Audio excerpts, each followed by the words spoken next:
lára nǹkan tí mo ṣàkíyèsí ni pé ìgbà míì tá a bá rìpíìtì nǹkan àkùtì ẹ̀sìn nǹkan tá a fẹ́ sọ náà bí nǹkan tẹ́ sọ àfi ká rìpíìtì tá a ti sọ but ìyàtọ̀ díẹ̀ tó máa wà bẹ́ẹ̀ ni pé níbi tá a bá ti rìpíìtì nǹkan tá a ti sọ tẹ́lẹ̀ yẹn contribution táwọn èèyàn bá mú wá ń jọ yẹn wọn lè repeat the same thing táwọn ti contribute ẹ ra àwọn ìyàtọ̀ díẹ̀ nínú contribution tó tó wọn topic lè wà as nǹkan tá a ti sọ bí 7 months ago 8 months ago but táwọn èèyàn bá fẹ́ contribute wọ́n lè dà ẹgbẹ́ nǹkan tó ṣẹlẹ̀ last week ẹgbẹ́ fẹ́ jẹ mọ́rọ̀ ìgbòho báàdì kí nǹkan tó ṣẹlẹ̀ ní Kaduna lọ́sẹ̀ kọjá ó ṣe lo example madam kemiri lọ ìwé kí ló tún ọmọ béèrè ìbéèrè tó ní ó ṣe ń béèrè pé ìgbà tó kó kí ló ní tó fárú ẹ̀ ọ̀rọ̀ 2 years ago náà ṣe lọ. ìwà ọjà àwọn béèrè tó wọ́n bá wọn béèrè tẹ́ gbogbo yẹn ti béèrè gbogbo ayé ti sọ. àwọn béèrè yẹn nítorí ẹ̀ nítumọ̀ rẹ̀. ẹni ní kò sí tuntun bẹ́ẹ̀ ni. àfi ọwọ́ akọ́rọ̀ àbí pé àǹfààní tó wà bẹ́ẹ̀ ni pé tá a bá tẹnu mọ́ ó ṣeé ṣe kí ìdájọ́ wá. ìdí tí wọ́n fún mi sọ bẹ́ẹ̀ ni pé fèrèfèrè ti ń jáde pé Ìyábọ̀ Òjó ti padà dé. Ìyábọ̀ Òjó tún ti ṣe báyìí gbogbo àwọn táwọn wá justice àdìpamọ́ àwọn àtàyà fáńtì sí Ìyábọ̀ Òjó àwọn àfi ẹjẹ ètò ìjọba Ìyábọ̀ Òjó kì í ṣe pàmílì wọn ẹjẹ ká máa padà sí nǹkan tó bá ṣẹlẹ̀ lórí ọ̀rọ̀ Mohbad níta bá ń dúró lórí àwọn ìjọba náà wẹ̀ pé níta àwọn èèyàn ń dúró lórí abánijọba tó máa jáde sí orí ọ̀rọ̀ yìí. ó dẹ̀ níjọba lóòótọ́ tí àwọn kan sọ pé nígbà bá pariwo títì tó bá sùn wọn á dákẹ́. sọ tíjọba wá rí pé á tá a rò pé wọn ó dákẹ́ ọ̀rọ̀ náà mọ dákẹ́ wọn bá ti fẹ́ pariwo wá sí ọkà bẹ́ẹ̀. gbogbo mi náà ni a mọ̀ tẹ̀lé pé a lè dákẹ́ lórí ọ̀rọ̀ yìí. ẹgbẹ́ gbàgbọ́ pé àwọn tó bá ti ń dúró pé àwọn tí ń dúró lórí campaign tí wọ́n bẹ́ẹ̀ ni. gbàgbọ́ náà bá dúró lórí justice. ẹ wá rí pé ariwo justice tí wọ́n wọnú campaign. bẹ́ẹ̀ ni wọ́n ní kọ́ tí wọ́n ṣe rò pé ẹ má jẹ́ kíkiní lọ pákúta sí ẹ má lọ àfẹ́tì campaign tiwa o. In fact a lè rí nínú ẹ tí ó fi ọ̀rọ̀ Mohbad campaign ṣé ẹ ti ń bá wọlé màá fún nídàájọ́ òdo lórí ikú Mohbad lásán àwọn èèyàn tẹ̀lé o ẹ jẹ́ gbọ̀n kan tí ayé kò tọ́ fi ibẹ̀ ẹ ṣeun ìwà wa ní kíní náà ṣe pé kí n ti ká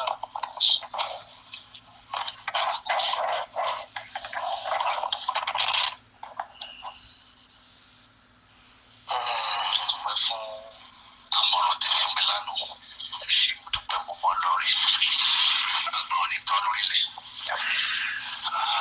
ọ̀rọ̀ tí mo fẹ́ sọ láàárọ̀ yìí lórí ọ̀rọ̀ justice náà ni lọ́dàlẹ́ lórí. ọ̀rọ̀ ìbùkún náà ẹ ti ń tẹ ẹ̀yìn àpẹẹrẹ máa ń sọ̀rọ̀ pé òbí tó bá fi ọmọ ọkọ kẹ́kọ̀ọ́ wọn bá yí ọmọ ẹ̀ jẹ́ ni ìkọ̀sẹ́ ní bá fẹ́ ká yí ọmọ ẹ̀ dá kò ní máa fi ọmọ lọ́mọ kẹ́ ọmọ tiẹ̀ tó bá dọdọ wájú tó bá yọ lẹ́fọ̀ ọmọ yẹn padà fi ìpè ránṣẹ́ sáwọn òbí ẹ̀ ni ẹ̀rọ sì pàtó bá ń fọmọ lọ́mọ kẹ́ ọmọ wọn sí wọn yẹn á máa rí gẹ́gẹ́ bí pé wọ́n ṣe òun fẹ́ wọ̀ ni wọ́n á máa rí gẹ́gẹ́ bí pé wọ́n á máa rí gẹ́gẹ́ bí pé wọ́n bí òun nífẹ̀ẹ́ òun ni bí wọ́n bá ń bá òun ni. àmọ́ yóò padà fi ìlú máa fi kẹ́yìn fún wọn. nígbà tó bá dojú alẹ́ táyé bá wá yọlẹ̀ àmọ́ wá fi ìpè ránṣẹ́ sí wọn. illustration mi yẹn lọ sí orí bàbá Mohbad gbogbo ẹni bá sọ fún wa pé à ń bá bàbá Mohbad jà àbí à ń bá bàbá Mohbad náà àjẹpẹ́ ọ̀rọ̀ ìwà ọ̀fẹ́ yọba ẹ̀wọ̀n lóye òye wọn tó ní. orí tí wọ́n fẹ́ ká yọ ọmọ ẹ̀dá á fi owó líle mú. so ti dárírọ̀ lápọ̀lá torí tó bá jiná tó máa ń dùn. bẹ́ẹ̀ ṣe sọ̀rọ̀ yìí mo ti bá lẹ́yìn bá yẹn sọ ọ̀rọ̀ bẹ́ẹ̀ bá rẹ̀ bẹ́ẹ̀ fọwọ́ra lórí àbòsí lẹ́jọ́ ń ṣe tí àwa gẹ́gẹ́ bí ẹbí QH Radio àti olùdarí QH Radio tí a lè bá wọn pàtẹ́kì irúfẹ́ àìdí abẹ́ yẹn. kí ló ń mi sọ ilé alájí bàbá Mohbad ò fura wọ́n dàn lọ sóko parun wẹ́rẹ́wẹ́rẹ́ torí if case not taken ìwọ̀n ọtí ọ̀dà bàbá Mohbad ló máa padà jẹ́ victim gbogbo nǹkan tí a sọ yìí o tí bàbá Mohbad ò bá ṣọ́ra àwọn máa padà fọ́ victim.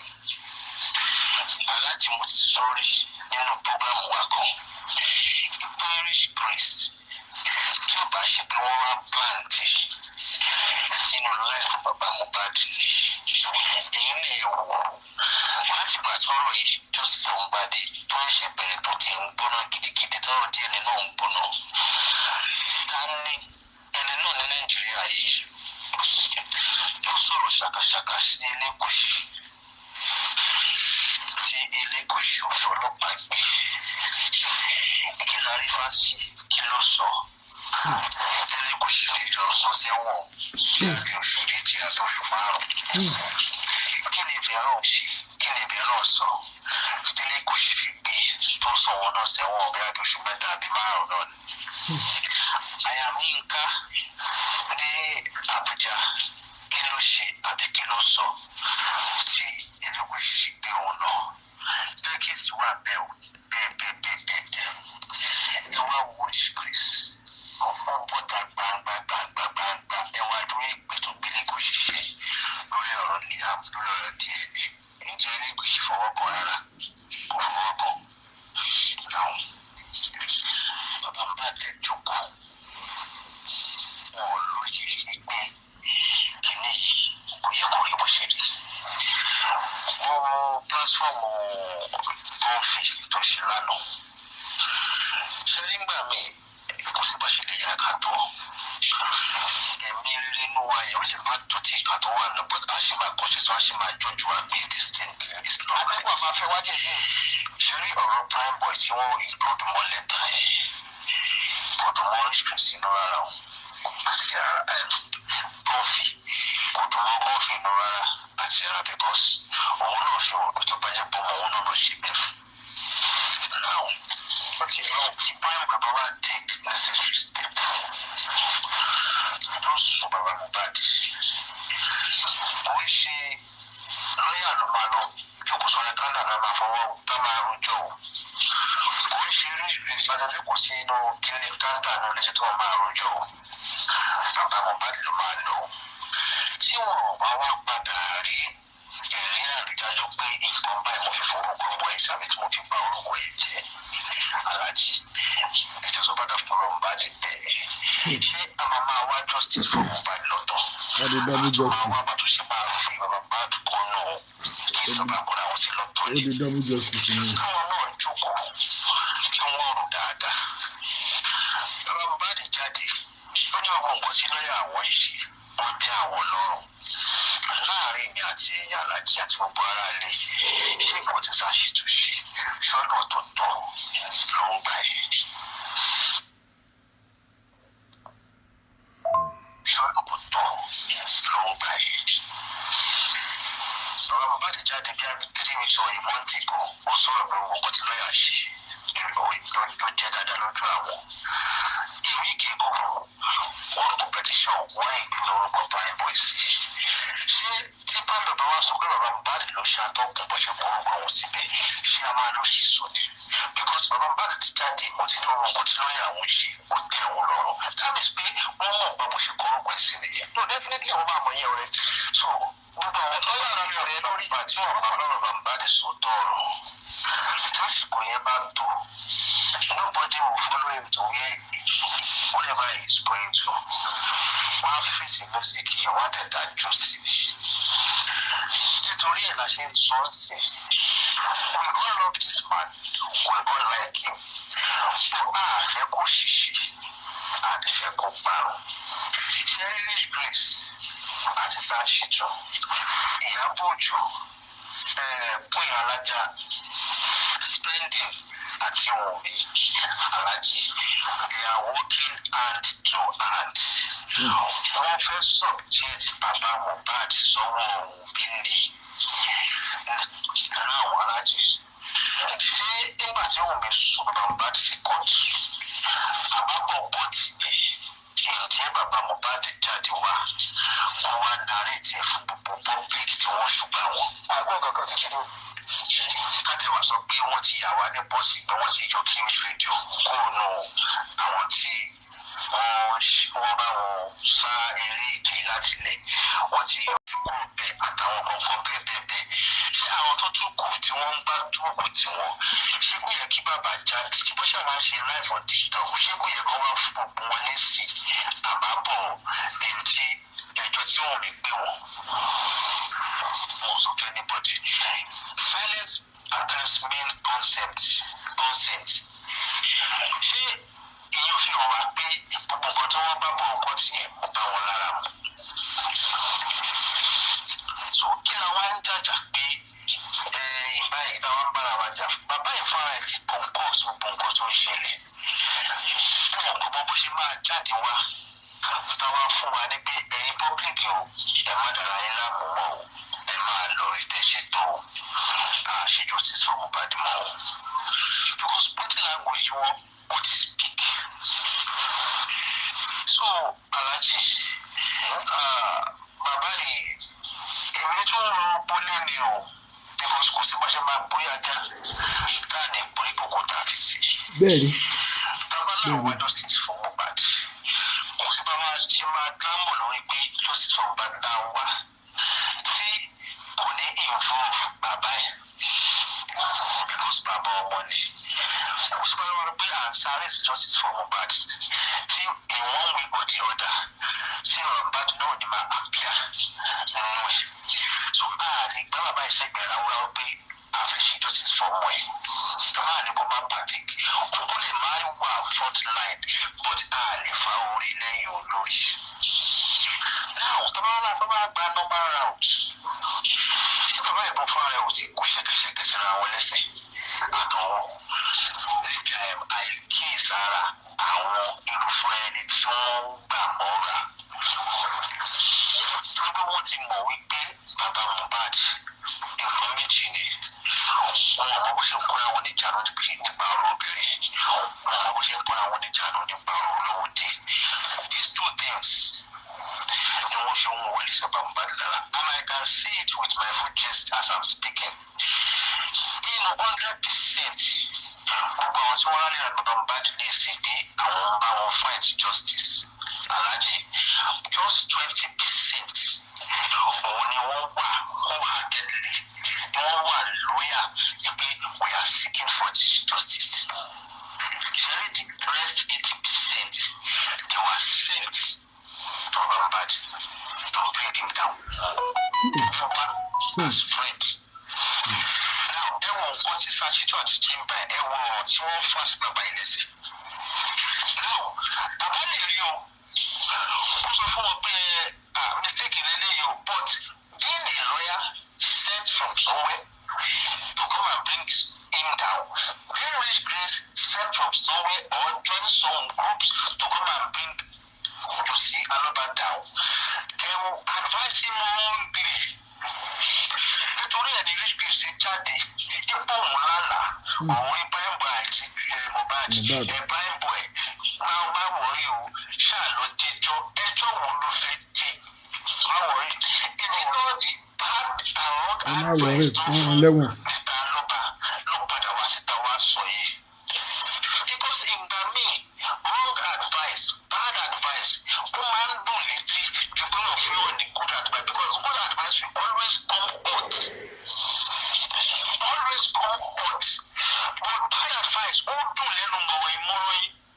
If you are not guided with God intervention, ìyá ti ṣubú sínú wrong advice ọba fún yàn.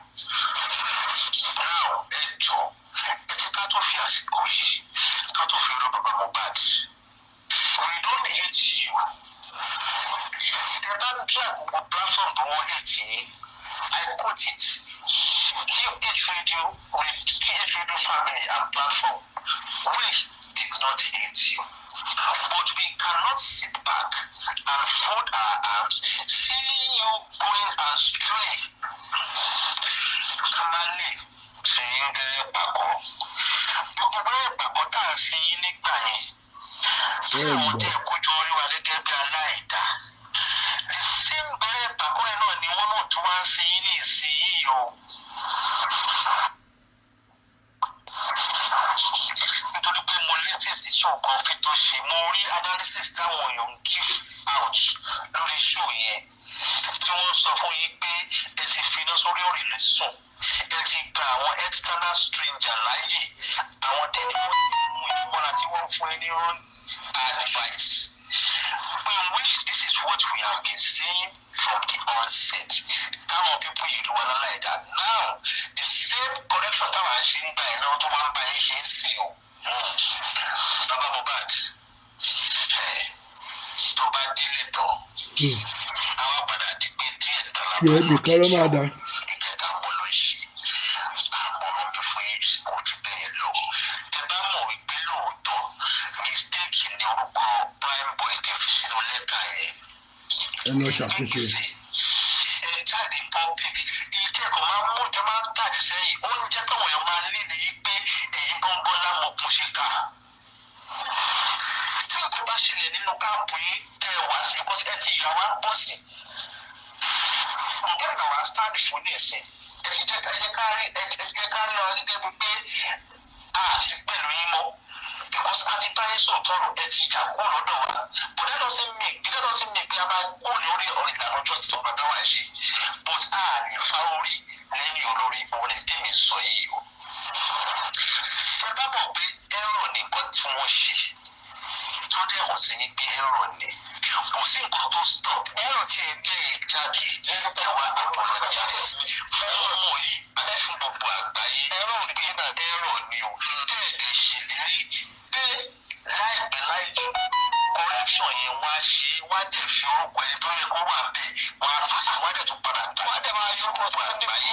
Wá dẹ̀ máa ọ̀rọ̀ bá bẹ́ẹ̀ bá ṣe tẹ̀ bílíf pé ṣe sọ fún yín pé kẹ́ máa lọ pé bàbá prime boy lẹ́yìn ẹ lè tú ọ̀nà ṣe ọtí láàrin ọjà kẹ́ wá pè sínú inú yàrá single room kẹ́ máa fún aṣọ kó bàá dàbọ̀ra o. It's not done anywhere. You took him out publicly. Apologize to him and to the entire family of Owóṣeni publicly. Kẹ́ẹ̀dẹ̀ ṣe the needful. Kẹ́ẹ̀dẹ̀ place orúkọ tó yẹ kó wà bẹ́ẹ̀ either spending or àdúrà or oji or adiwes or darusha. Ẹ ṣe the needful. Ẹ ti máa ń tàbí sẹ́yìn tí nǹkan bá ṣẹlẹ̀. Ẹ ti máa ń tàbí sẹ́yìn jù. Àwọn náà máa ń jẹ́ kó wọn máa rí nílùú pé ọba bá lọ ẹnjìníà wọn. Ẹ ṣe the needful. Agídí ọ̀rọ̀ gbogbo nǹkan o. Ẹlágídí ó ń bà nǹkan jẹ́ ní o àfi tó bá jẹ́ wípé gẹ́gẹ́ bẹ́ẹ̀ ṣe sọ́gbà yẹn náà wípé ìjà táwọn public bá wọn jà ló ń jẹ́ kí justice for Mohbad wà láìpẹ́. ayé máa yẹ. àwọn máa ń gbé bàbá olóòótọ́ ètò ẹ̀sọ́ yìí wà lórí ìlú tí wọ́n ní ìjà yẹn gan máa ń jẹ́ kó wà láìpẹ́. tí ọkọ̀ wá ń ṣe bẹ́ẹ̀ ẹ ṣe the needful. fún wọn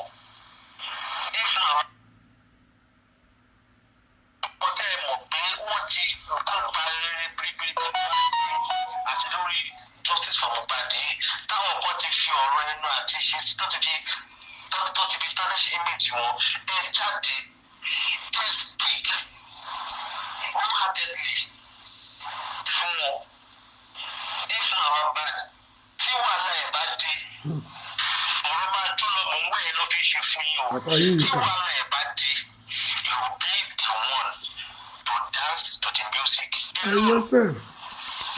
Àmọ̀ràn mi fún yín nìyẹn o. Aláàjì ìṣègùn. Tó. Àlọ́bà tí o fẹ́ máa ṣe Mohbad. Ẹnu kan tí kò nígbà tí ó. Nǹkan tí Mr. Ayékòótọ́ sọ yẹn wọ́n right.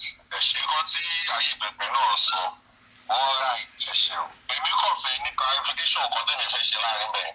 Èmi ń bọ̀ wípé a lot of people lórí QH radio tàjọ wà ní family wa yìí wọn èjì bàbá Mohbad tẹ́ẹ̀kì. Èmi gẹ́gẹ́ bí ẹnìkan èmi èjì bàbá Mohbad o.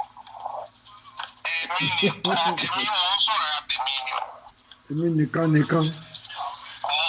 Èjì bàbá Mohbad complete láàbù anything tí ó bá jẹ́ pé bàbá Mohbad mo máa yé jí ẹ o. You see me completely here. Ó rí mi lára. That man ó rí mi lára. Mo lè rí bí ọ̀gá ìwà ẹgbẹ́ wọn máa ṣe bí bó ṣe rí fíìmù nìyẹn o. Èmi mo personalize èmi nìkan ni o. Mi ò èèyàn tó jì programu ṣe ń lọ lé ní ìgbọ̀n sef ni mi ò rò pé mo yé tẹ̀lé ẹ tó tí mo yé ti bàbá Mohbad kọ sef tó jí mi ní mílíọ̀nsì ní tí wọ́n ṣọwọ́ kékeré owó ọjà mi ni o mi ò mo kàn mọ̀ pé ṣé mo kórìíra alágbájá ètò bàbá Mohbad kọ sá. The answer is very easy for me. There you go. Mo kórìíra máa yẹ completion gidi ni o. Ẹ̀sọ́ wọn ò lè pe meeting kí bàbá Mohbad jókòó sórí meeting kí n jókòó síbẹ̀ máa kó wọn nìkan mo lè sọ ọkọ fún. Òótọ́ àti bí tí mo ṣe ètì ẹ̀tọ́ nìyẹn o wọ́n ti rí mi lára and another thing tí mo fẹ́ that just came to my mind lẹ́nìí is that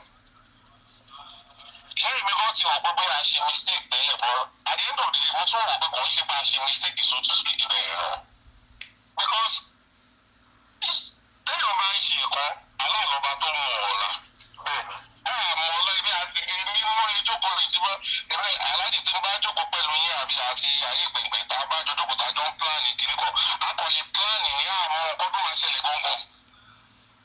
Nobody knows nobody knows the next 2 minutes 1 minute nobody knows akọ̀lẹ̀ máa lo ẹjọ́ ṣé bàbá Mohbad táwa bá tẹ́ ìlọ́tọ̀ fi wò ṣé bàbá mi ò kí ń gbọ́ nǹkan káàkiri kọ̀ sí mi ní táyà mo ti rí bí ọmọ bóyá mo ní táyà díẹ̀ ní mọ́tò kìíní kan kọ̀ pọ̀pọ̀ sórí fóònù mi mo kéèké it wasn't Bukky Jesse gangan it was another person's platform ló ń pè nǹkan tí Bukky Jesse sọ ibi tó ti she said the same thing about making a mistake of entrusting baba Mohbad pẹ̀lú 1 funds 2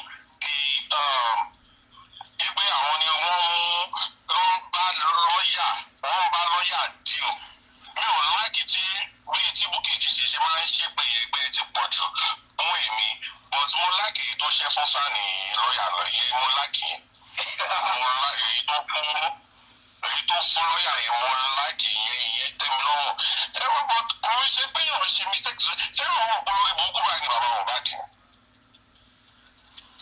ẹ̀yin ọmọ pé wọ́n bí ìwé ní báyìí pé tó ẹgbẹ́ ìtọ́wọ́ tẹ́tọ́ tẹ̀mí lèmi sọ ẹ̀yin ọmọ pé yàn jàtìjàtì èèyàn fún báyìí nìyẹn he doesn't act it he deceived us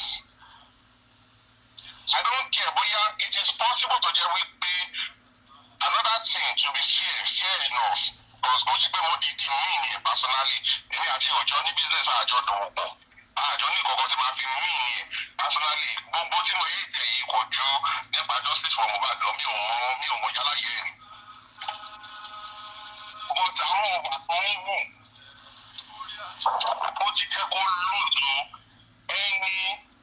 any sort of respect dignity anything tó tẹ̀lé ní láyé ó ti lose it completely. Iyẹ̀pẹ̀ tó wà nílẹ̀ ó ní ìlójú mi ju bàbá Mohbad lọ.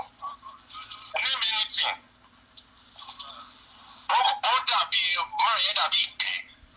Ẹ̀wọ̀n tẹ́lẹ̀ yẹn máa kó ìlà gbẹ̀ bí ẹ̀ máa sáré flush ẹ̀ bó ṣe rí nìyẹn. Bí bó ṣe rí lójú yẹn bí wọ́n kọ̀ flush ẹ̀ lánàá. Because now the thing to fair enough ó possible kó máa mọ̀ I take that one ó possible kó máa mọ̀ basis kìíní yẹn tó nígbà tí ó ń jà tí everybody wà behind ẹ̀ but this is the thing ìgbà tó wá mọ̀ which ìgbà tó wá mọ̀ tó ní more information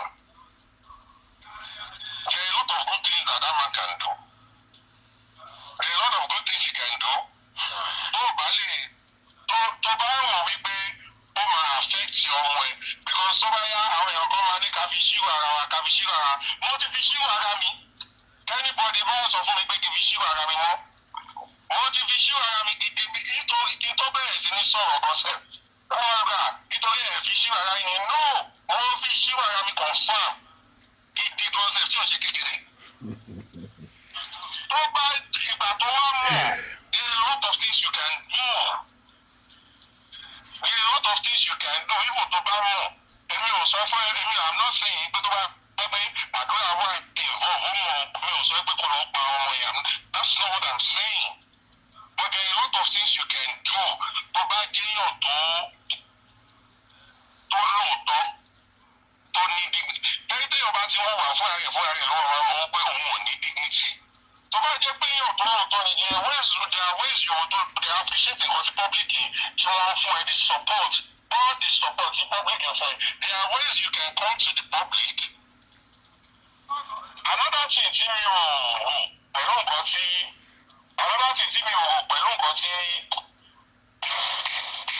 Ekòótọ́ tí Mr. Ekòótọ́ tí wọ́n sọ òun ni wípé they are giving Baba Mohbad the wrong advice. It is possible. Òpònú ni Baba Mohbad yẹn òun ò ní làákàyè ni. Maybe. The man is doing what he wants to do. He is doing exactly what he wants to do. Owó change tí ò rí ní ayé change kékeré tí ò rí ní ayé tó rí yẹn. Ó wá balẹ̀ ayé jẹ́. He is doing what he wants to do. He is working with that lawyer. Ọmọ tí wọ́n ṣe. Bàbá yẹn mọ nǹkan tó ń ṣe. Mi ò bí mo gbé ọ̀pọ̀ confuse máa yẹn wọ́n fún ní wrong advice. Bàbá Mohbad gẹ́gẹ́ bí ọmọ 5 years old àbí. What are we saying? It's all wrong for advice. It's going very stupid person. Your judge going from places to places.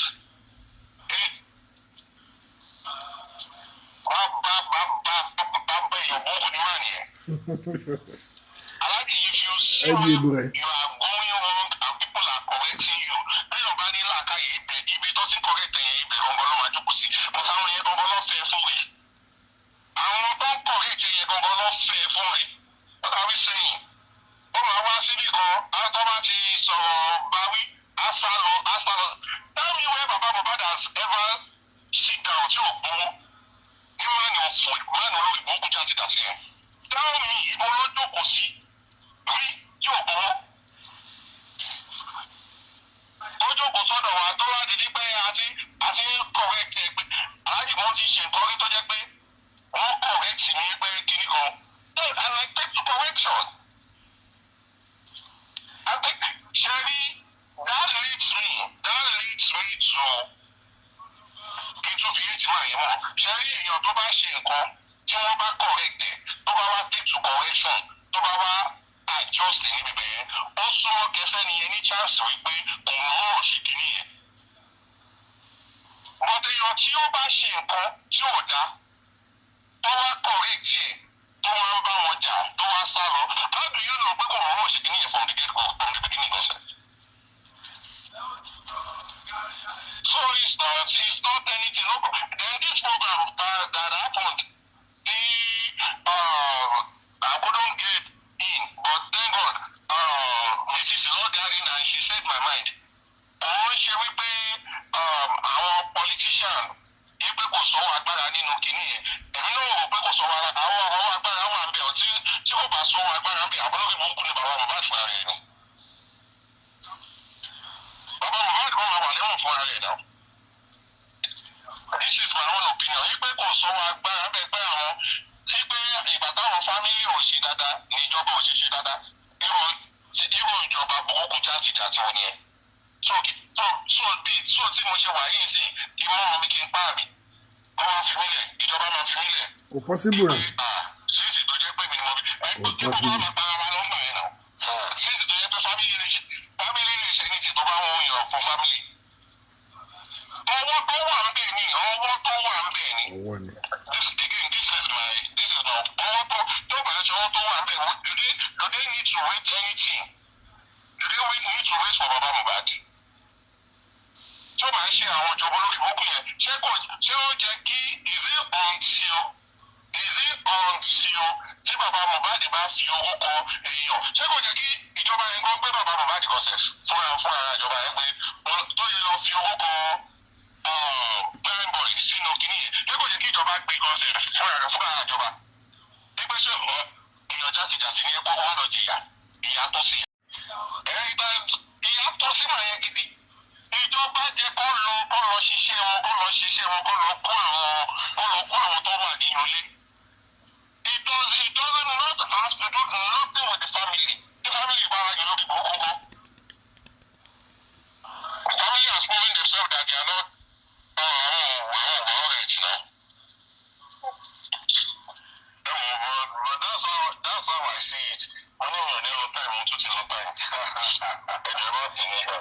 ṣeun káàbọ̀ ẹ má bínú mo kí gbogbo lè dé kí o dé dùn ẹ. nígbà tí mo bá rí bàbá Mohbad nígbà yẹn nínú screen ní abibita wa ti wọn àti pé ká ló rọ wọn jẹ́ kí ọ̀pọ̀lọpọ̀ kò ṣùgbàgbọ́ kó ràgàbọ̀ wọn. ọ̀gbìn sọ wípé bàbá ọmọ tí wọ́n ṣe nígbà bẹ̀rẹ̀ yẹn o àti nẹ́sìn. bàbá dúró lórí ọ̀rọ̀ wípé àwọn fẹ́ mọ ikú tó pa ọmọ àwọn nígbà yẹn ni. bẹ́ẹ̀ni bàbá dúró lórí pé àwọn fẹ́ mọ ikú tó pa ọmọ àwọn nígbà yẹn. nítorí pé tí wọ́n bá wo interview tí Mada Kemi Olúlọ́yọ̀ ṣe fún wọn ẹ jẹ́ ká gbé interview yẹn káwọn fi padà gbá tí bàbá ṣe bẹ̀rẹ̀ gbá tí Mohbad kú a máa rí pé ìyàtọ̀ tó pọ̀ ó wà ń bẹ̀. ohun tí bàbá lé nígbà tí Mohbad kú nígbà yẹn òun kọ́ ni wọ́n lé ní sí a máa rí nínú interview tí Mada Kemi Olúlọ́yọ̀ tí wọ́n ṣe fún wọn. níbẹ̀rẹ̀ pípẹ́ gbà yẹn bàbá sọ débi pé ibù tó bá jẹ́ ìyá àwọn gan ni. bẹ́ẹ̀ni bàbá sọ bẹ́ẹ̀ ni. níbi tí wọ́n wá ikú tó pa ọmọ wọn dé. ṣùgbọ́n nígbà tí géèmù yẹn ń lọ nǹkan kan ti yàtọ̀. yálà nínú ilé Mohbad nípa ẹgbẹ́ tí bàbá lọ bẹ̀. àbí àwọn kan ti pe bàbá jókòó sọ̀rọ̀ pé ẹ wá o lóòótọ́ lọmọ yín kú lóòótọ́ lọ nífẹ̀ẹ́ ọmọ yín ṣùgbọ́n èyí tó bẹ lẹ́yìn fà ó ju èdè lọ. àwọn tí ní wọ́n ti la àwọn kankan lẹ̀ fún bàbá pé báyìí ló ṣe jẹ́ bó ṣe sọ wípé mo lè fọwọ́ ẹ̀ sọ̀yà wípé bàbá ọmọ tó ṣẹlẹ̀ nílé Mohbad yẹn irọ́ ńlá pátápátá ni. ìjọ tí bàbá ti mọ̀ tó ti gbé jẹ́ kí bàbá wọn tó ti gbé bàbá jókòó pé bí ọ̀rọ̀ ẹ̀kú ọmọ yẹn ṣe lóore èyí tó ṣẹlẹ̀ rí o. ibẹ̀ ni géèmù ti change ọ̀rọ̀ ti change wọn bàbá lọ́wọ́. ibẹ̀ láti rí i pé owó dọ̀ọ̀ bàbá tán bàbá ń ṣe bó ṣe wù wọ́n kì í ṣe owó tó dọ̀ọ̀ bàbá ṣe ń ṣe tó ṣe wù wọ́n o. ohun tí bàbá ti gbọ́ nípa ìṣẹ̀lẹ̀ tó ṣẹlẹ̀ lé Mohbad ló ń bàbá yíwà padà o. owó ti change. àwọn bàbá àbẹ̀sábà sọ pé àwọn wá justice fún ọmọ àwọn ikú tó pa ọmọ àwọn ṣùgbọ́n along line ọ̀rọ̀ bàbá change sí DNA test nítorí pé ẹnìkan ti deliver ọ̀rọ̀ fún bàbá ipe báyìí ni kò bá rí ṣe ṣẹlẹ̀. báyìí ká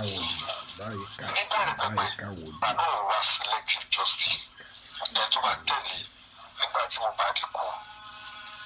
bàbá ò wá selective justice bàbá ò fẹ́ mẹ́ tó ṣẹlẹ̀ lórí.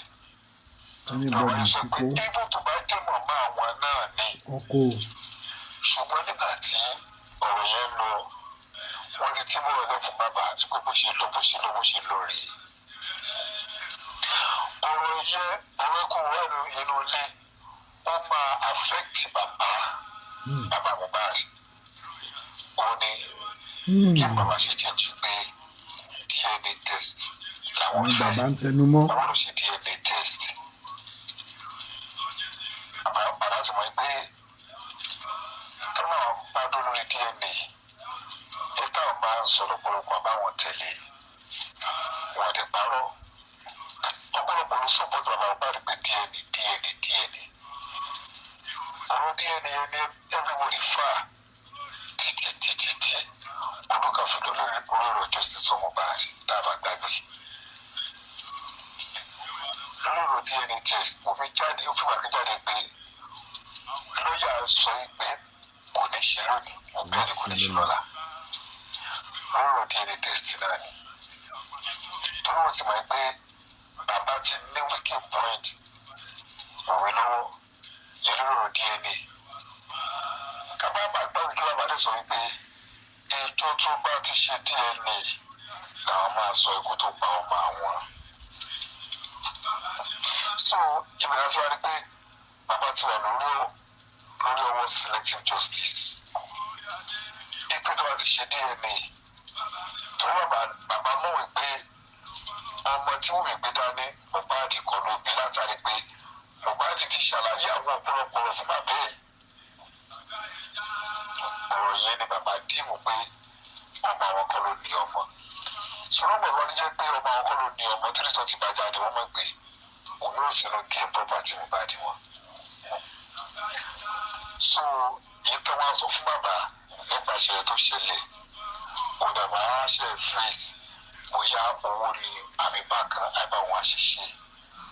Mo bàbá fọ́kàn kó yọ ọwọ́ òun mi kúrò níbẹ̀rẹ̀ pẹ̀pẹ̀ gbà yẹn. Ṣùgbọ́n nísìn ọwọ́ yẹn ò ṣe yọ mọ́. Ní ọ̀pọ̀lọpọ̀ àlàyé wa tá a bá ń ṣe explanation ni pé nígbà tí bàbá náà lè bẹ̀rẹ̀ justice bàbá ò rí báyìí o.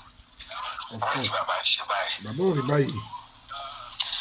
Mi ò fẹ́ ká gbàgbé kankan lórí ọ̀rọ̀ àwọn sáà ni wa. Àwọn sáà àti ń lò fún bàbá torí èmi ò ní sọ pé àwọn sáà tí bàbá ń lò tó bàbá kan ló ń sanwó fún sáà kì í ṣe owó ògùn wọn. Owó tí ọ̀pọ̀lọpọ̀ dá ni. Sáà tá a lò fún justice for Mohbad tó yẹ pé bàbá ló wà ní kíá ọ̀rọ̀ ibẹ̀ mo ti sọ yẹ máa sọ pé àwọn audience àtàwọn tá a send owó ibẹ̀ ni ọ̀pọ̀lọpọ̀ wa ti ṣe mistake. Kò yẹ ká jẹ́ kí bàbá ní access sí owó. Kò yẹ ká jẹ́ kí bàbá ní access jù sí lọ́yà ẹlẹ́sìn sáà lẹ́yìn kó ṣe máa fẹ́ bí.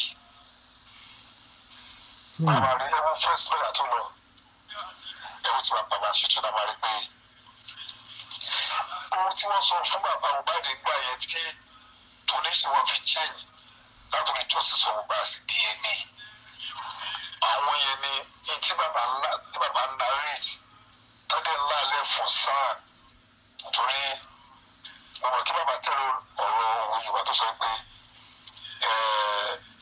èyí ò jẹ́ farapamọ́ fẹ́ tí ó síyàn.